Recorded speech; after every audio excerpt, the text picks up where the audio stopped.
Amis chimistes, bien le bonjour. À la suite des étapes de traitement d'un brut réactionnel, le composé d'intérêt peut être accompagné d'impuretés. Dans le cas où c'est un solide, on va pouvoir le purifier grâce à la technique de recristallisation.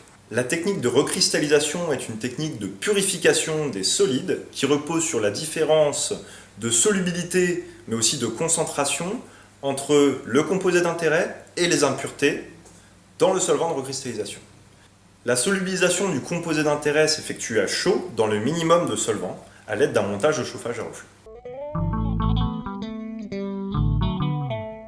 On réalise généralement la recristallisation dans un montage de chauffage à reflux, sauf ici une petite différence, je vais utiliser un bicol histoire de pouvoir l'équiper d'une ampoule de coulée isobar, ce qui me permettra d'introduire goutte à goutte le solvant de recristallisation au moment où je serai au reflux du solvant.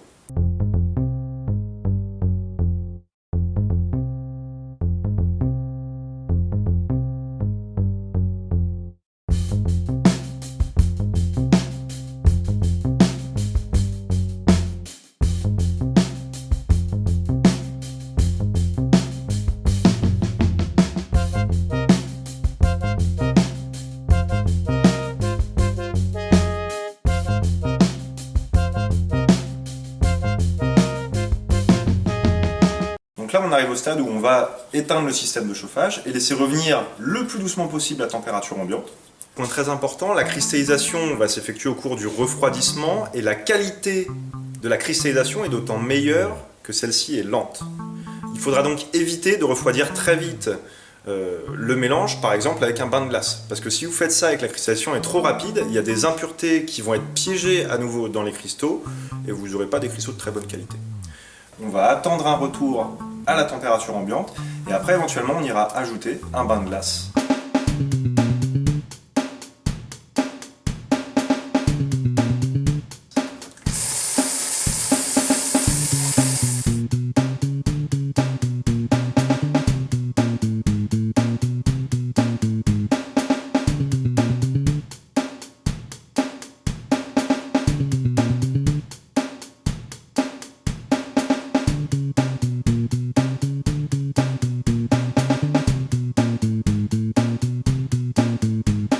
Et ça, c'est les cristaux bruts. Donc il faut toujours penser à garder un petit peu de cristaux bruts pour faire des analyses et voir si la recristallisation est efficace. Et ça, c'est les cristaux purifiés. Donc déjà, ils n'ont pas le même aspect physique.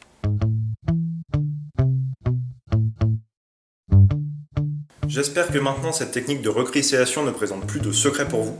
Restez tout de même conscient qu'une purification va certes améliorer la pureté, mais toujours au détriment de la quantité, c'est-à-dire qu'on aura toujours un peu de perte du composé d'intérêt. Donc une baisse du rendement.